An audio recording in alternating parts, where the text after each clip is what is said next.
Hello again, everybody, and welcome back to the Accelerator with Michael Conniff. That's me. We are a place where entrepreneurs, startups, and founders get together with people from the venture capital world, angels, VCs, family offices, and we talk about how to make how great companies work and how to make great companies work. And to that end, we are joined today. I should add before I say who we're joined by, before the surprise guest. Well, he's not really a surprise, but because I knew he was coming. We are not a place that makes any recommendations to invest or buy or sell or anything like that. So do your own research. That's always the best bet. But I do want to welcome um, today to the Accelerator Aleks Smechov of Wordcab. Welcome, Aleks. Can you hear Hi, me, Michael. Aleks? Great to be Yeah. here.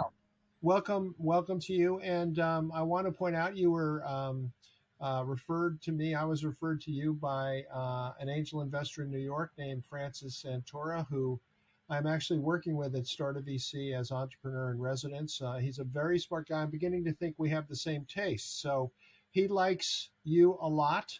Um, and what I wanted to do is I'm going to let you describe WordCab briefly, and then I'm going to actually read an example of your work. So what is WordCab?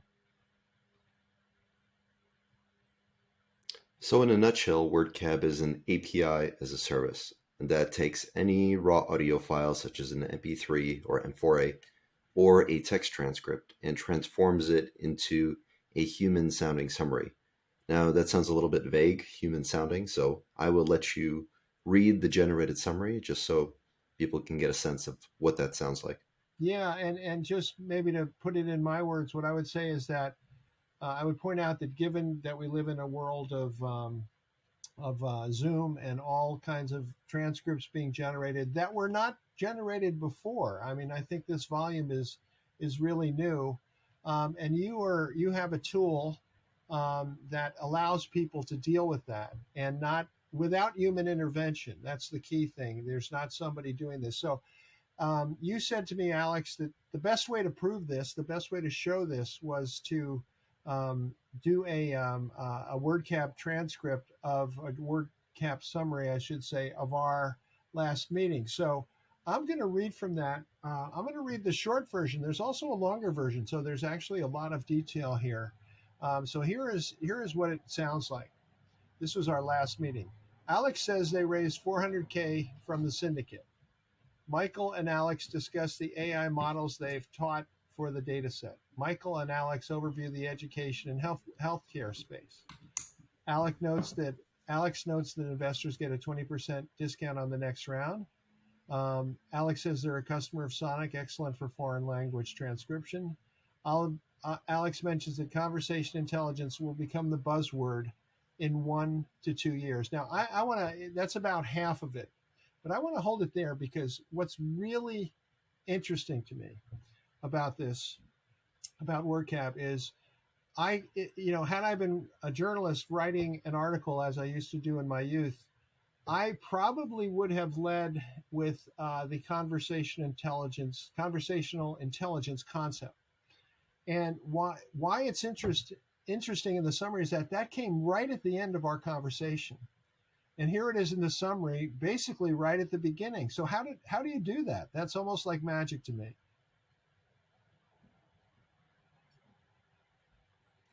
If you're asking how the summary kind of whittles down all the fluff from the transcript, there's a few basic steps Yeah. in between, right? So the first thing we do is remove any salutations. That could be hellos and goodbyes and all that kind of stuff. And then we try to remove any back and forth dialogue. Usually when we have very short sentences exchanged between each other, it's not very important. We might be talking about the weather or just saying, hey, how are you? Good.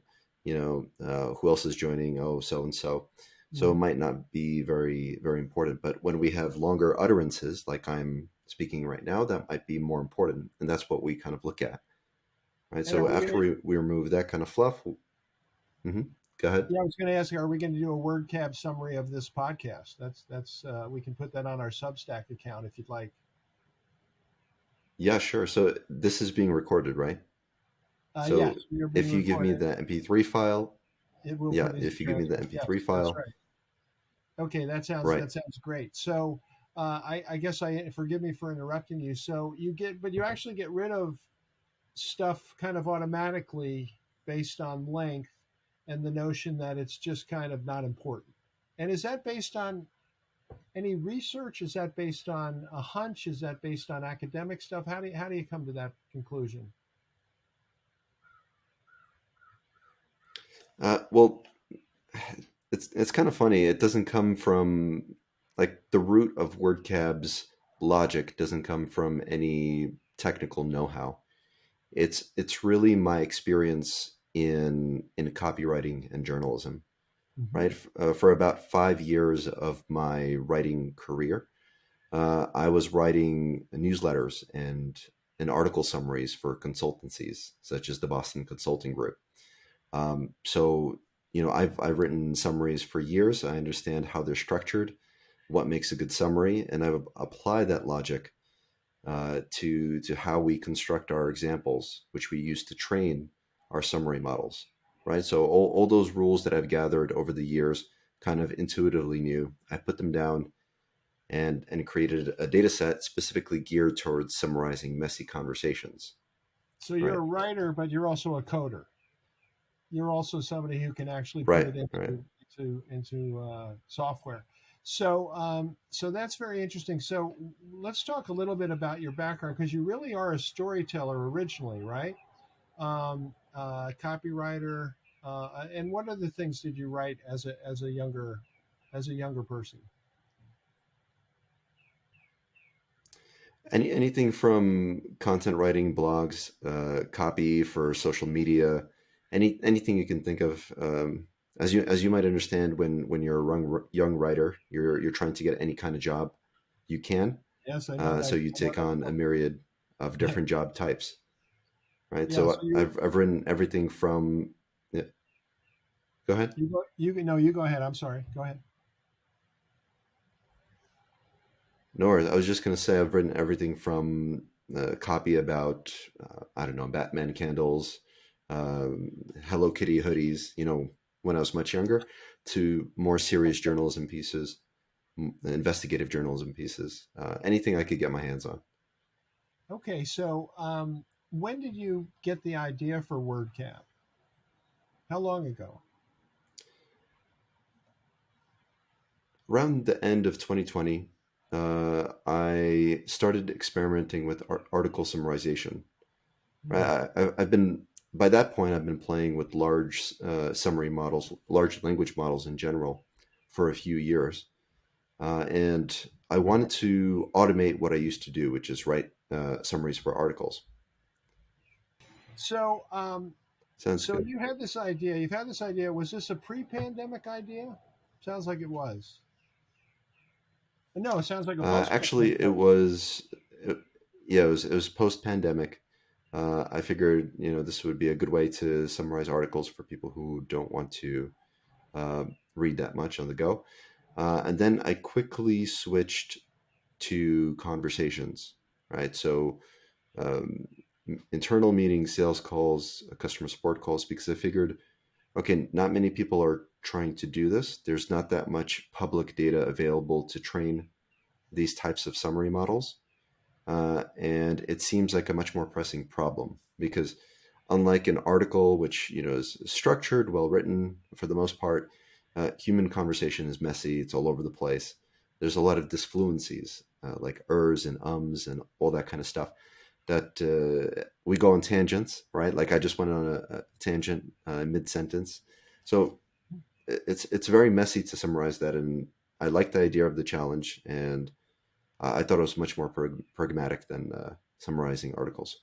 What's interesting about it to me, like yourself as someone who's done journalism, is what though I go back I go all the way back to typewriters and copy paper and carbon. So I go back to the dawn of time on this. But as a journalist, I never recorded anything. I always took notes. And I used to tell people now, my note taking, of course, was not perfect, far from it. But I would always make sure to get the most important phrase verbatim and write and kind of build around that. But there was a lot of invention in that process, and sometimes journalists are criticized for that. But basically, here's my point: if I had actually quoted what people were saying, it would be unintelligible a lot of times.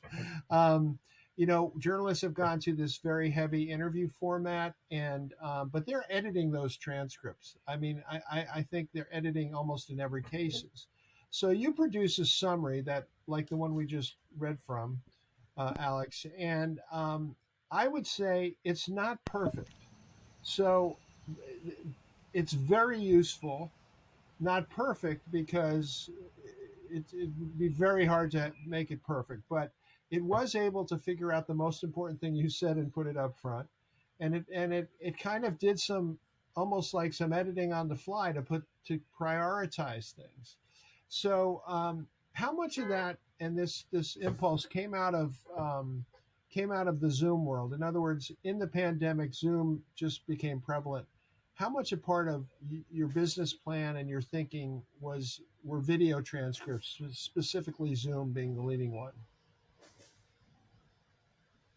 Well, with our API, we tried to make it as frictionless and as accessible as possible. So it's not tied to Zoom, right? So you could Right. use any platform, any recorder to generate the recording, the audio file, or the text transcript, and we even accept transcripts generated by other APIs, for example. And you just take that raw output and put it through the Wordcab API to get the summary.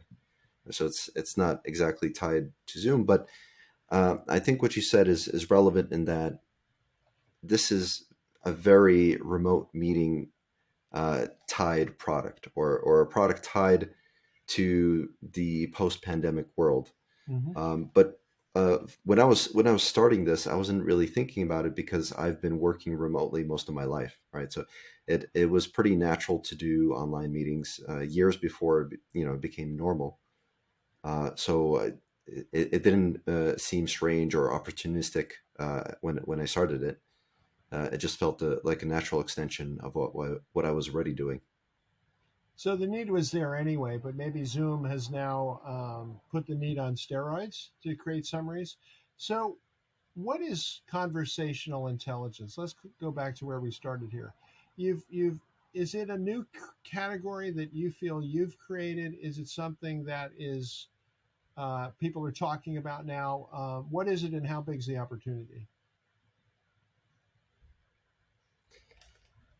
Yeah, I definitely didn't create it, and it's definitely not a new term. And Mhm. like most buzzwords, it came out of other terms, or there were other terms for it before conversation intelligence came along.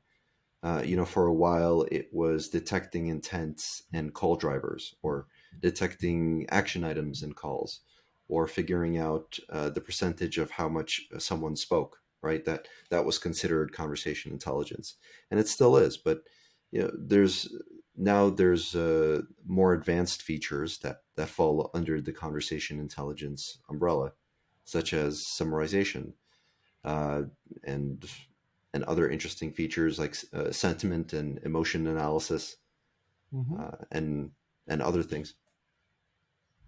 Emotion analysis, is that something you do at WordCab? It's something that's still in the R&D stages, and I definitely like it better than sentiment analysis, which is for the most part labeling something as positive, negative, or neutral. And Uh-huh. I think if you're talking about a call or a set of calls, it's very limiting to say this call was positive, or this call was neutral, and um, it's much better to detect the emotions throughout the call or throughout a set of calls, and see how, for example, the prospects or callers' emotions are changing over time based on what the agent or what the sales rep is saying. So And how do that's what we're you, currently yeah, investigating right now. and how do you? So here's the key thing, and we're talking with Aleks Smechov of Wordcab. He's the founder and I believe CEO. Is that right, Alex? Do I have that right? Right. And his company is exploring the ground of what he calls and others call conversational intelligence. How, I think this is important, how are customers, and how many customers do you have? How are they using it right now? What is it being used for? We have about a dozen B2B customers, and it's used in a variety of use cases, some that have surprised us.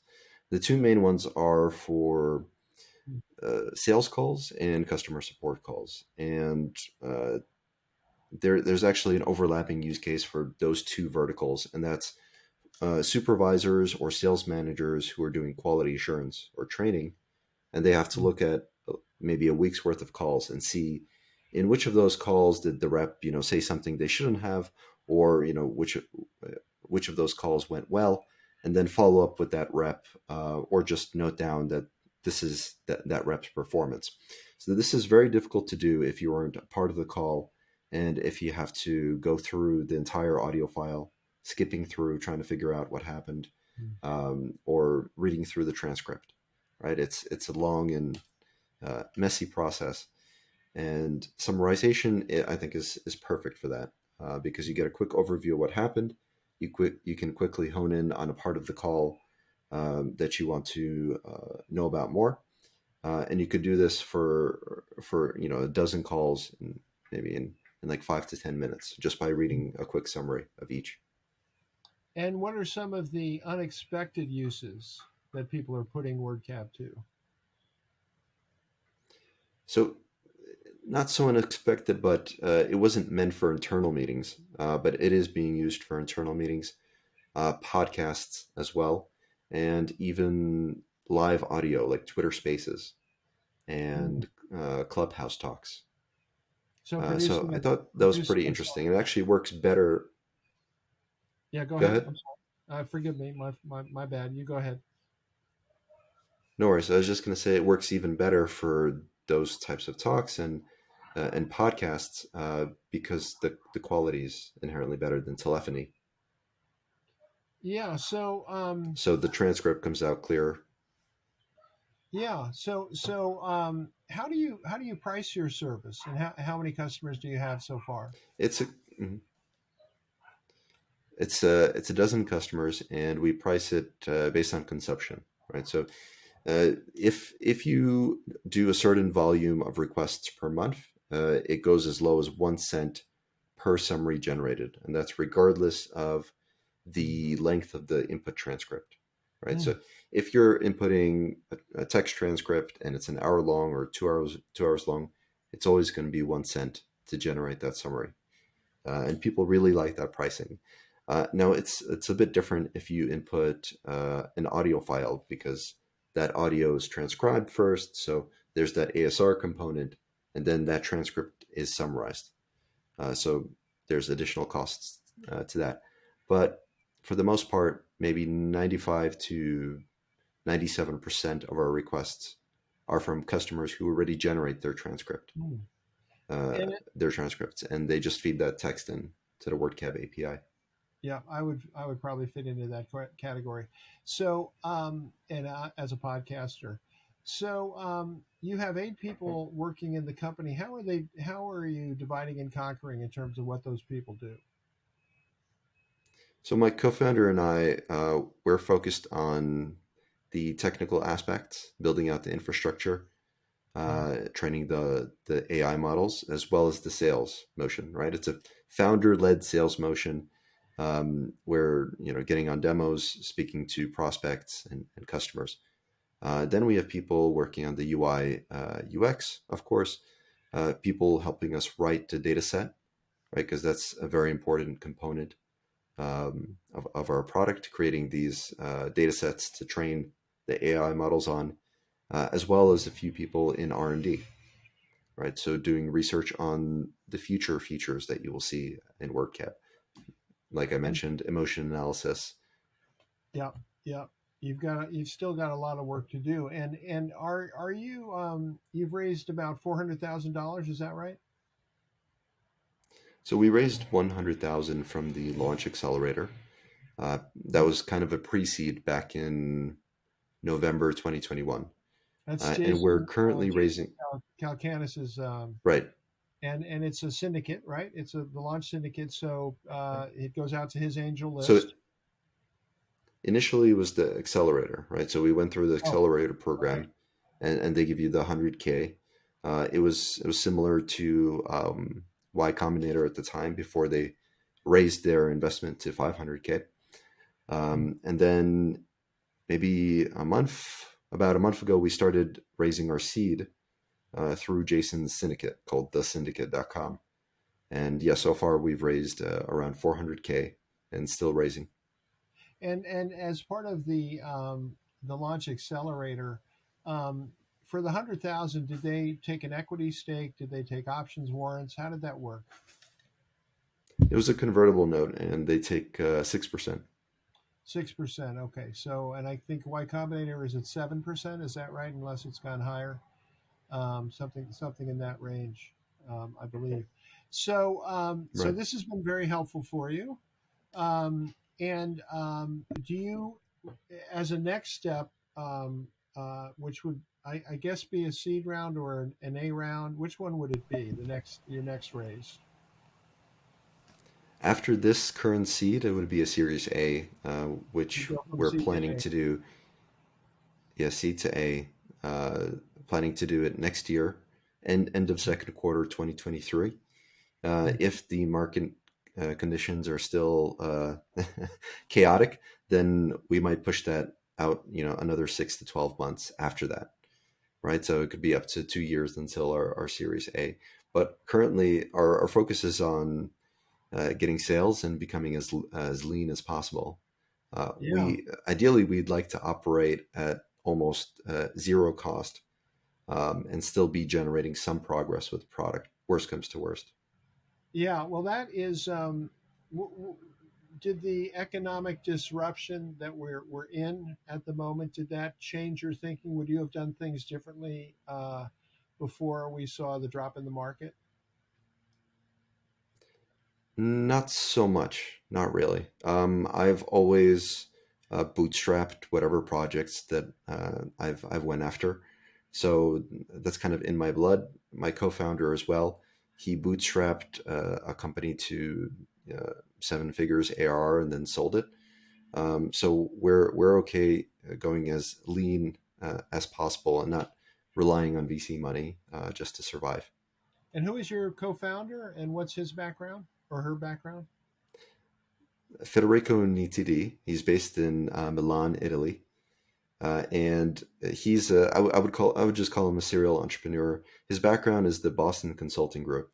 Hmm. He After he got out of BCG, he started a company called the Quota, which was a sales engagement software. He sold that, and then he went on to found, I think, two other SaaS projects, and is managing several crypto funds. He's very big into crypto, into the Web3 space as well. And he co-founded Wordcab with me around December 2020. So what is your dream for this company? I think it's a strong product. I've seen it in action. I really like it. I see the use of it immediately. It's pretty obvious that it's useful, so that's a good thing. Let me ask before I get to your dream of what could happen. What about competition? Who else is doing this? Who's in the conversational intelligence space? There's some really solid players doing this. So first of all, some ASR providers, speech to text APIs, are getting into the conversation intelligence space. They're slowly exploring features outside of simple transcription, including topic detection, sentiment analysis, and other things that would fall under that conversation intelligence umbrella. One is Assembly AI. I know that Rev.com or Rev.ai, its subsidiary, is also working on topic detection within its transcripts. And then there's APIs solely dedicated to conversation intelligence, including Symbol, SYMBL .ai, as well as Sembly. That's not assembly, but Sembly, SEMBLY AI. So I know of those players. there are some that got acquired.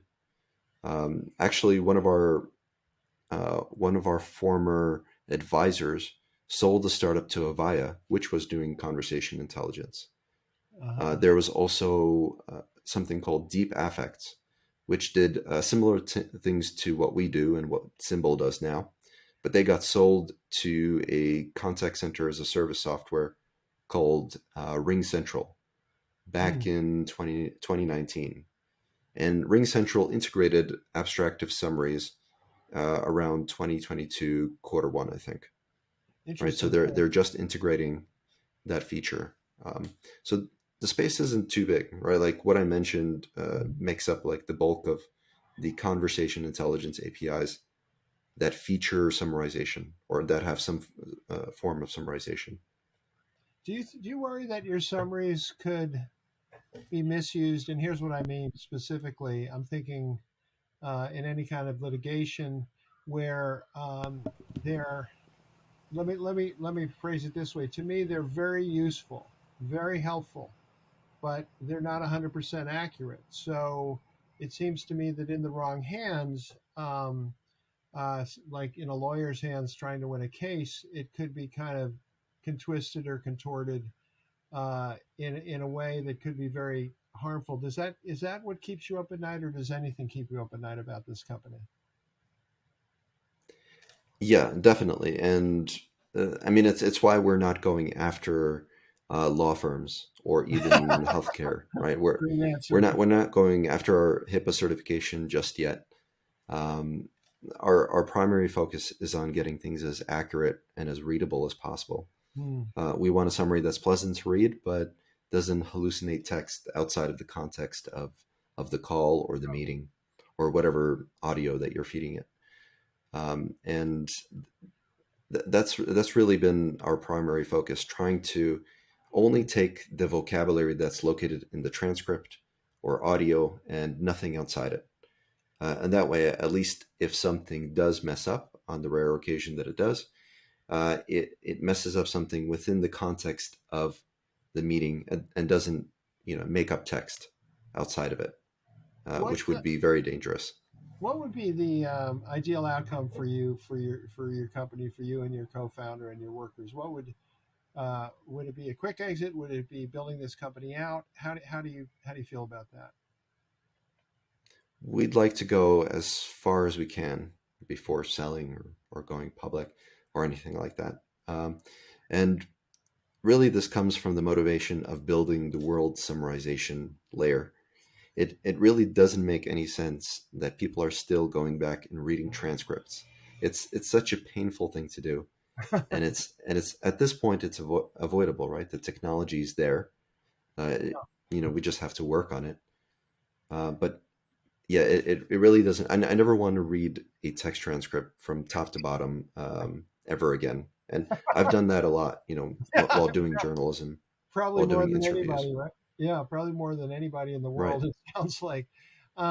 So say that again. You had a nice little phrase there for the world of summation. How did you put that? Building the world's summarization layer. That really reminds me of what the founders of Google said when they were talking about, I think, what did they say? Capturing all the knowledge in the world, kind of thing. And so that's not your goal. Your goal is to summarize everything in the world, I guess. Yeah, so I mean, we're starting with calls and text transcripts, but we're also working on email thread summarization, chat Hmm. thread summarization, and after that, all types of business communications in general, whatever they might be. Um, Uh, and Alex, yeah, yeah, go ahead. no, I was just going to say, with all this recorded data post pandemic, a lot of it is just being underutilized. Oh, Right? for We sure. have all these recordings, all these records, but we're not really using them to gain insights or to remember something important just because it's too painful to look back on. Aleks Smechov is the CEO and co-founder of Wordcab, a conversation intelligence software platform that really does a very interesting and good job of summarization. You've been listening to The Accelerator with Michael Conniff. That's me. You can follow me on Twitter at Michael Conniff, MichaelConniff. Go to my website, michaelconniff.com. And Aleks, want to thank you for being with us. This has been really, really an interesting half hour that we've spent with you, and we certainly wish you all the luck in the world. Thanks, Michael. Thanks. This is The Accelerator. We'll be back with another podcast before you know it.